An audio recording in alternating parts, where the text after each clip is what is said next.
Welcome to The Foundry, where leaders are forged daily. Each week we investigate themes of leadership, entrepreneurship, and mindset with some of the greatest minds in real estate. And now, the data scientist of real estate, George Roberts.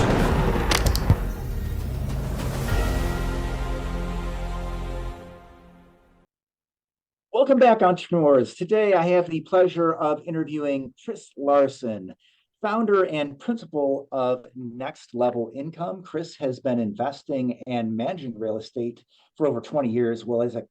Still a college student, he bought his first rental property at age 21. From there, Chris expanded into development, private lending, buying distressed debt, as well as commercial offices, and ultimately syndicating commercial properties. He began syndicating deals in 2016 and has been actively involved in over $1 billion of real estate acquisitions. Chris is passionate about helping investors become financially independent. So with that, welcome to the show, Chris. George, thanks for having me. It's great to be here. Great to talk to you today. Yeah, well, I want to say that unlike most of the people that I interview, you really seized the opportunity to live life on your own terms early in life as a cyclist. So you were able to live your dreams first as on the Virginia Tech cycling team, level 1 cyclist. You trained with Lance Armstrong, trained at the Olympic Training Center, and all these things. Your quest for excellence, all the success. What did that teach you about happiness? About happiness? Yeah. It's a couple of things went through my head as you said that. You kind of flash back and you think about it, and you're like, you live your dreams. And it's interesting, our dreams change and evolve over time. And I think it's like a lot of things, like how we really value people and our partners and different things also evolve over time as we mature. And what we want, what our dreams are when we're younger, isn't necessarily maybe what's best for us as we get older, but those dreams and those experiences end up creating that person that does it. So you can't really have one without the other. And I always say, George, that I was lucky that I wasn't better as a cyclist. And what I mean by that is I got to race at a high level. I got to, like you said, I got to train with Lance Armstrong. I got to race with a lot of his teammates over the years. I got to stay and train at the Olympic Training Center, compete in the Junior Olympics. I got to do 95+% of what you can do as a professional cyclist, even though when my team turned pro, I ended up quitting that year. But I learned so much from it. I learned the discipline. I learned delayed gratification. I learned the importance of health. I learned teamwork. I learned, the benefit of being passionate about something and pouring your heart and soul into something. I learned time management. Training 20 hours, 15, 20, even sometimes 30 hours a week and going to college full time. You have to be really good with your time to do all those things. So I learned how to do all those things, which really, laid the groundwork for future happiness. But I also learned something else. I learned that racing and competing and spending my life doing that really didn't make me happy. So I'll give you an example. My friend passed away between my freshman and sophomore year in college. And as I say in my book, which I'm happy to share with you if you're listening here today, we'll give you a free copy. But I just wanted to race my bike, and I went back to school. I poured my heart and soul into it. I didn't get good grades that year. I was at Virginia Tech, as you mentioned, in an engineering program, very hard, very challenging. I was never the smartest guy, in the class, so I had to work really hard to keep up, and that taught me a lot of things as well. But when I came back to school and I quit racing after that following year, what led to it was that I won my friend's memorial race the second year in a row. And I didn't just win it, I dominated it. I literally lapped the field on the 2.5-mile circuit. I got a flat tire because somebody threw tacks on the road. I got spit out of the back of the pack. My entire team waited for me. They waited for me. I caught them. I went by them, through the pack, out the front of the pack again, and won the race. I mean, it was one of my best wins ever. And I'm not bragging. I'm just telling you what happened. And do you know what I felt when I won? Tell us. Nothing. I felt nothing. And I would argue that the opposite of love isn't hate, it's indifference. And that's how I felt. I felt indifferent. I was like, why am I doing this? And I went back to school, and it really bothered me, kind of that feeling of indifference. And you can't train at that level for anything and suffer and sacrifice at that level if you're indifferent. So it taught me that achieving what I thought was my dream of being successful as a cyclist did not make me happy. And there was a lot that went into it, obviously. So I went back to school, quit racing. And, I've always remembered that I've since taken racing back up again. I kind of had my second career as an age graded cyclist. I started racing again before I turned 30, and then 30 up into my mid 30s, and raced nationally, state level, state champion, went to the world championships as a age graded cyclist. And that made me happier because I was doing it on my own terms. And I knew that I was doing other things like having a successful career, having a family. And I really valued the connections that I made through the sport. And really, that's what happiness is about, George. It's the experiences that you have, not the results, and the connections that you make. But what's interesting is that I don't think you can have the deep experiences and the deep connections without striving for the results. Yeah, that's very deep. So you obviously took a great deal from your cycling career, being a champion, understanding the values of time management, etc. You also had a career in engineering, and I know that you credit that with a lot of your later successes. What were you able to take out of that? Yeah, so I always joke. I say, like I was saying, like I wasn't the most talented cyclist. I wasn't the smartest engineer. I joked that my advisor pulled me aside and said, "Hey, Chris, you're not smart enough to be an engineer, and you have too much personality. So you got to go into something else. Maybe you should consider sales." So I actually went into medical device sales, and it's interesting because people were like, "Why are you selling this and doing that? You have this biomechanical engineering degree and an MBA." And I was working towards a career in medical device sales. And for those that don't know, it's a very entrepreneurial endeavor. You basically run your own territory, you have your own business, but you also get to go into surgery with surgeons. You get to negotiate with the hospitals, you sell to surgeons. You also get to basically advise and consult on surgery. I was a navigated robotic surgery training center here. So I trained reps that would come in and learn from that. So, it was a pretty high level role. And, really what engineering taught me was, how to work through problems, because you make assumptions, you work through a problem, you iterate, you basically try again and see if you can do it better. And that's what surgery is. And that's what sales is having a conversation and then figuring out, hey, how can we solve this problem and do it a better way? So it taught me that. The other thing that, it taught me was that I wasn't the smartest guy in the room. So I had to form networks and connections with the smartest people to figure out how to solve these problems. So I learned how to communicate. I learned how to network. I learned how to form teams. I learned how to solve problems. And all of those things helped me throughout my career. I coached, I mentored people, and they all kind of flow into what we do now when we look at deals. I was just looking at spreadsheets here before I hopped on with you. I got to have a tough conversation here in about 45 minutes with a member of the team. You have to say things sensitively. You have to be considerate of everybody's, role in different things. These are all important things, whether you're a professional, whether you're an entrepreneur, or whether even you're a parent as well. So I'm glad you mentioned your book a couple minutes back about Make, Keep, and Grow Money. So great book. I want to say that unlike other books that just trumpet multifamily, for example, if you're a multifamily operator, you really do take, I think, a more holistic approach. And I think that's helpful to people because people do have various needs. I'd like to ask you if there's anything you'd like to add. And if not, then just tell us, how has that helped your career as a multifamily operator to have a book out there, Kindle Unlimited? Yeah. So here's the book, Next Level Income. If you want to get a free copy, go to nextlevelincome.com and click on the book link. And if you put your address in, we even send a copy out. So a couple things. I wrote it. Yes, it is about value add multifamily, but it's really about, if you kind of go up through the levels, it's about value add multifamily on the surface, but it's really about the value add strategy in real estate and how I've used it to achieve financial independence. But then it's also a game plan. It's a map, if you will, for taking money, like making money, and then transforming it through the process of properly saving and structuring, insurance and tax structures and legal structures, and then investing it. So it's really more, George, about how do you make money, keep money, and then ultimately grow your money than specifically a multifamily strategy. And that's kind of how I designed it. It's not long. You can read it probably in about, an hour and a half to 2 hours. So I wanted people to be able to read it on a short flight kind of an average length flight. And then, yeah, I wrote it. And one of our passions, the reason we started Next Level Income, which is really our education business, is to curate information to help people achieve financial independence, because there's such a need for financial literacy in this country today. And I believe that if you have financial abundance, you are a better person.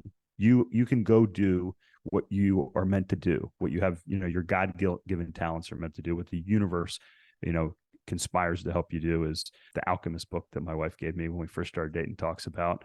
And what I found is the book's great because it helps people learn about me, learn about our business. So it's good for business. It cost me, I spent many thousands of dollars sending out free books. But as I mentioned to you, people are like, well, Chris, that's silly. What if somebody gets a free copy of the book and, they don't want to work with you? Well, great. If I can save 30 minutes of my time for, say, $10, I'll take that deal all day long. My time is worth more than $15 or $20 an hour. So if I can buy back 30 minutes of my time by giving somebody a copy of my book, terrific. And that means that maybe they don't think we're a good fit, or maybe they don't like me. Okay.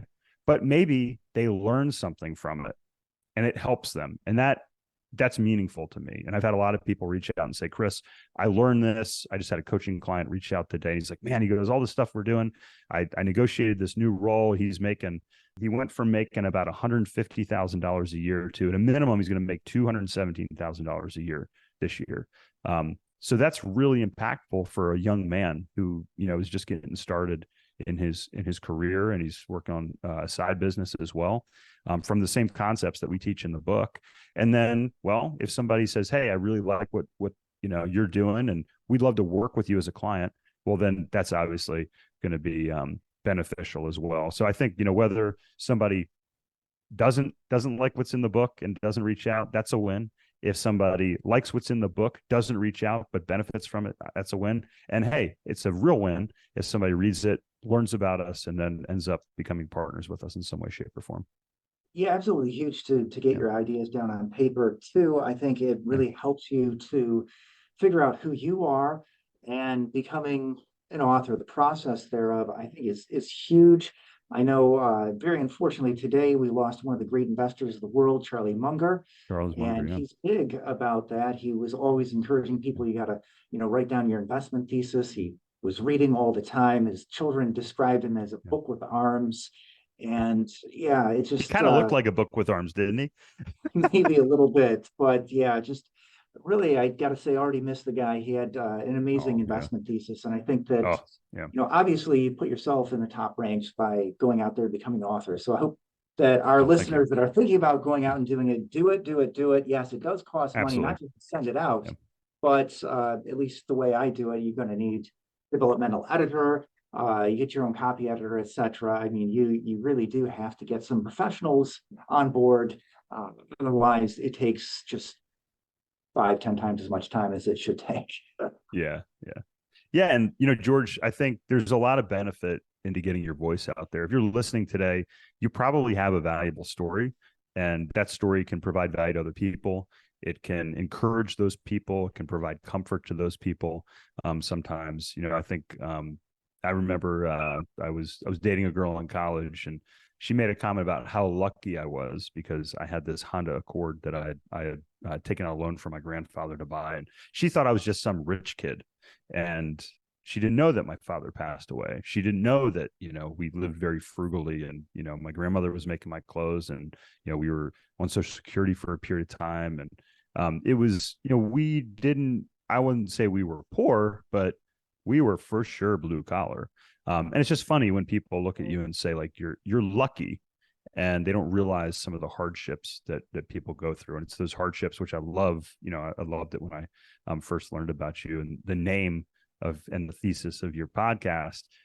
Those hardships are what really forge, the strength and forge the individuals that people become. And I think anybody that's successful, the vast majority know that's those hardships that make successful people.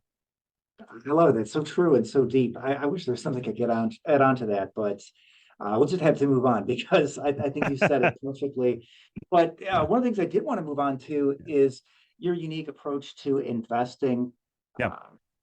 So I know that markets, we all know that markets have sort of thrown a monkey wrench into many an operator's plan. What are Indeed. you doing to protect your investors in today's Yes. market? Yeah. So let me step back. So I think in terms of frameworks. So whenever I put a thesis together, and this could be investing, this can be for nutrition, for diet, it could be for training, for bike races, it could be as a parent, it could be politics. I want to form a framework that is durable, and a durable framework necessitates challenge. Like we were talking about, like if you want to forge a framework, you have to challenge that framework. That's why I think, to get, kind of philosophical here for a moment, people that think, oh, I'm of this certain political persuasion, and I'm not going to talk to people of another political persuasion. How do you challenge your framework? How do you determine, if you really have a strong framework? And, I think that's the same thing with investing. So whether you compare it to training or nutrition or politics or even religion, so I'm getting real controversial here maybe, but investing's pretty simple compared to those things, in my opinion, to form a framework. So you have to say, hey, how is this framework going to be durable? And it's formed from the bottom up. So I look at real estate cycles. So I think, I strongly believe that real estate goes in 18 and a half year, kind of 18.6 year cycles. And I track those cycles, and at different points in the cycle, you have different things that you experience. I also, strongly believe in real estate and really income producing real estate as a vehicle towards wealth. And that's why, 20 to 30% of the super rich, the super high net worth or ultra high net worth individuals have money in income producing real estate. So kind of going from the bottom up, you're like looking at those things, and then you say, well, what are the tenets that we apply to have durable investments? So number one, we like, the majority of our investments are value add real estate. So you have investments that are producing cash flow. So we have a deal right now under contract. It's 4 mobile home parks in South Carolina. They're going into our mobile home park fund. So they are cash flow positive from day one. We are going to put debt. I think it's a 60% LTV. So I got I'm looking at a bunch of different stuff right now, but it's, let's say 60% loan to value on that property. So reasonable loan to value. Value add opportunity. We can go in and we can improve operations, and we can improve the overall aesthetics and quality of the parks and the homes in those parks. So we have a component to improve that. These are all parts of the value add strategy. It's got great tax benefits. So we can take all of those pieces. So I like all of those things as part of my investment thesis or framework. And I think, keeping our debt low or reasonable on our properties, like all of our properties have somewhere between 50 and 70% loan to value. So we're not in a bad position in any of our properties today. Now, some have suffered from interest rate increases or the inability to refinance at a favorable rate. Yes, but we're not in danger of losing a property because we're way out of line with respect to loan to value and those sorts of things. So that's just an example of how, some of that framework and those tenets that we follow have helped us in today's market. Do you have any favorite underwriting metrics? Favorite underwriting metrics? Well, I think, as I talk about in my book, so kind of going back, people were like, well, Chris, when did you move from, medical device sales to real estate? And as I mentioned, I really started as an investor first. I bought my first property at 21, and then I needed capital. So I got into the medical device space. I got into the medical device space because I wanted to be in a career that had great demographic trends. So I knew the baby boomers were getting old. They were the biggest, most affluent, most active generation in recorded history. So, why not go into orthopedic sales? This is something that, the baby boomers were going to want and need to stay active as they, took their wealth and, continued to enjoy it later on in their years. And that was a great business to be in for a couple of decades.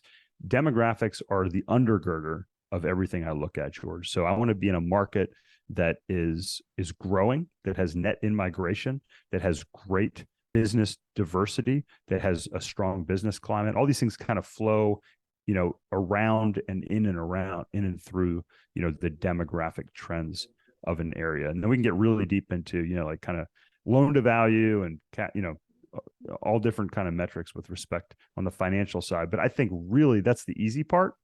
The hard part is identifying those markets and those asset classes that are going to be on a rising tide, not like, what are these little, financial ripples going to do to it?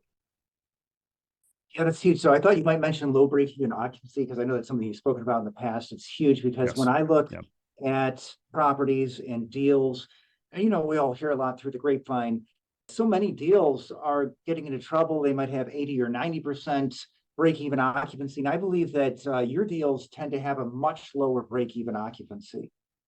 Yeah. So typically, historically, we've had, most of our break-even occupancies around like 60% for our multifamily deals. So, even if you have a rising interest rate environment, if you start at 60%, and that goes up, you have a lot of room to move. Our mobile home parks that we buy, we can run these properties. We're taking over properties at 50% occupancy and they're still making money. So yeah, I really like, low break-even occupancy is good.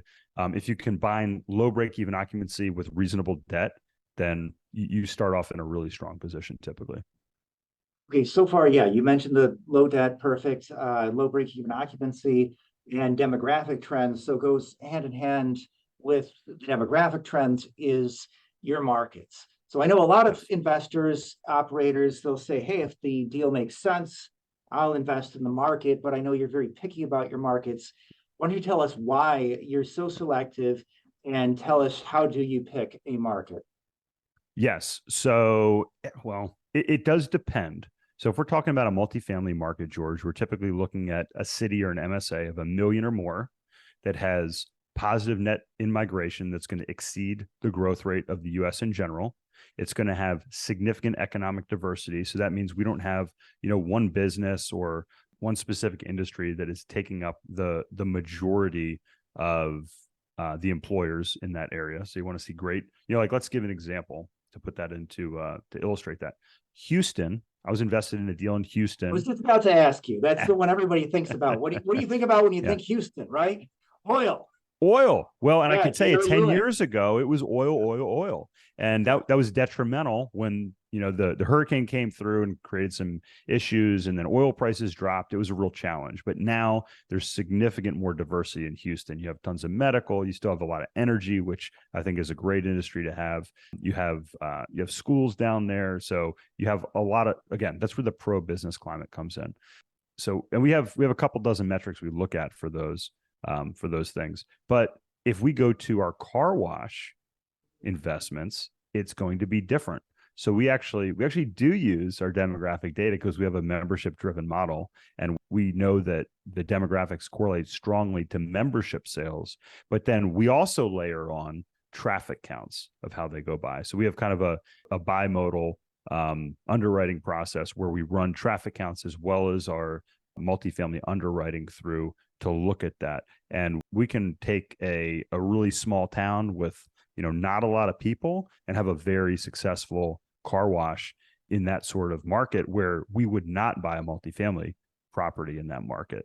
And then a market like Florence, South Carolina, we may buy a mobile home park there. We may not buy a car wash there, and we may not buy a multifamily property there. So there's certain knobs and levers that you're going to turn and pull based on, the specific investment.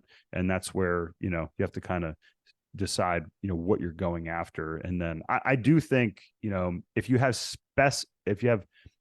specific knowledge of a market, like you live there, like I live in Asheville, North Carolina, I bought a car wash here because I know a lot about the area where I bought that car wash, right? We have a super affluent area on one side. We have another less affluent area on the other side.